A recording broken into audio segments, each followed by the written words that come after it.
একটি অপরিকল্পিত প্রক্রিয়ায় ঢাকা বিশ্ববিদ্যালয়ের অধিভুক্ত করা হয়, ঠিক সেই দিন থেকে শিক্ষার্থীরা নীলক্ষেত সায়েন্স ল্যাব অবরোধ করতে থাকে। সেই যে অবরোধ করা, জনগণকে ভোগান্তি দেওয়া, আমরা সেই ভোগান্তির পরিত্রাণ স্বরূপ রাষ্ট্রের কাছে একটি বিশ্ববিদ্যালয়ের দাবি জানিয়েছিলাম এবং রাষ্ট্র আমাদের দাবি আমলে নিয়ে 7 কলেজের শিক্ষার্থীদের বিভিন্ন সময় প্রতিনিধি আকারে ইউজিসি আমাদের মতামতগুলো নিয়েছে।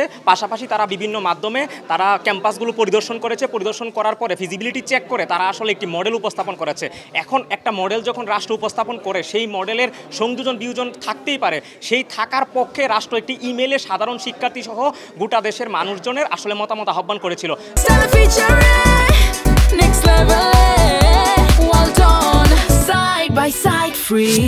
যখন রাষ্ট্র সাধারণ শিক্ষার্থীদের মতামত আহ্বান করলো, তখন 1,67,000 শিক্ষার্থীর মধ্যে মাত্র 6,500 শিক্ষার্থী আসলে তাদের যে এই যে মডেল নিয়ে যে বিরূপ প্রতিক্রিয়া কিংবা সংযোজন বিয়োজনটা জানিয়েছে। বাকি যে 1,67,000 শিক্ষার্থীর মধ্যে বাকি শিক্ষার্থীরা তারা আসলে এই যে এই মডেল নিয়ে তারা সন্তুষ্টি প্রকাশ করেছে। সন্তুষ্টি প্রকাশ করার ফলশ্রুতিতে তারা আসলে কোনো বিরূপ প্রক্রিয়া ব্যক্ত করে নাই। আমরা দেখতে পাই, আমরা বিভিন্ন সময় যখন 7 কলেজ নিয়ে আন্দোলন করে এসেছি, আমরা বিভিন্ন সময় বিভিন্ন সভা সেমিনার করে আসলে আমাদের যে সমস্যাগুলো, সেই সমস্যাগুলো সাধারণ শিক্ষার্থীদের থেকে কালেক্ট করে এসেছি।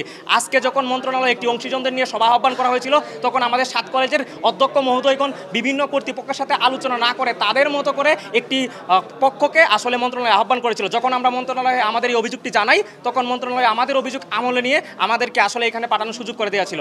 কিন্তু আজকে যখন আমরা কথা বলতে যাই, শুরুতেই আমরা কথা বলার জন্য আমরা বাধাগ্রস্ত হই। তারপর একটি বিরূপ প্রতিক্রিয়া সৃষ্টি হয়। তখন শিক্ষা উপদেষ্টার হস্তক্ষেপে আমাদের সেই পরিস্থিতি স্বাভাবিক হয় এবং পক্ষ বিপক্ষের যুক্তিগুলো রাষ্ট্র আসলে শুনে। আমরা বিশ্বাস করি ঢাকা কেন্দ্রীয় বিশ্ববিদ্যালয়ের বিপক্ষে যে অপশক্তি থাকে না কেন, ঢাকা কেন্দ্রীয় বিশ্ববিদ্যালয়ের বিপক্ষে যে শিক্ষা সিন্ডিকেটই থাকে না কেন, সেই শিক্ষা সিন্ডিকেট 1,67,000 শিক্ষার্থীদের যে বলয়, যে জলোচ্ছ্বাস, যে প্রাণ উচ্ছ্বাস, সেই প্রাণ উচ্ছ্বাসের মাধ্যমে তারা বেঁচতে যাবে এবং ঢাকা বিশ্ববিদ্যালয়ের অধিভুক্তি থেকে আমরা যেভাবে বের হয়ে এসেছি, ঢাকা কেন্দ্রীয় বিশ্ববিদ্যালয় ঠিক সেইভাবে মুক্তি পাবে। যারা আসলে ইনিয়ে বিনিয়ে যারা বিশ্ববিদ্যালয়ের বিরোধিতা করতে চায়, তাদেরকে শিক্ষার্থীরা প্রত্যাখ্যান করবে। ধন্যবাদ।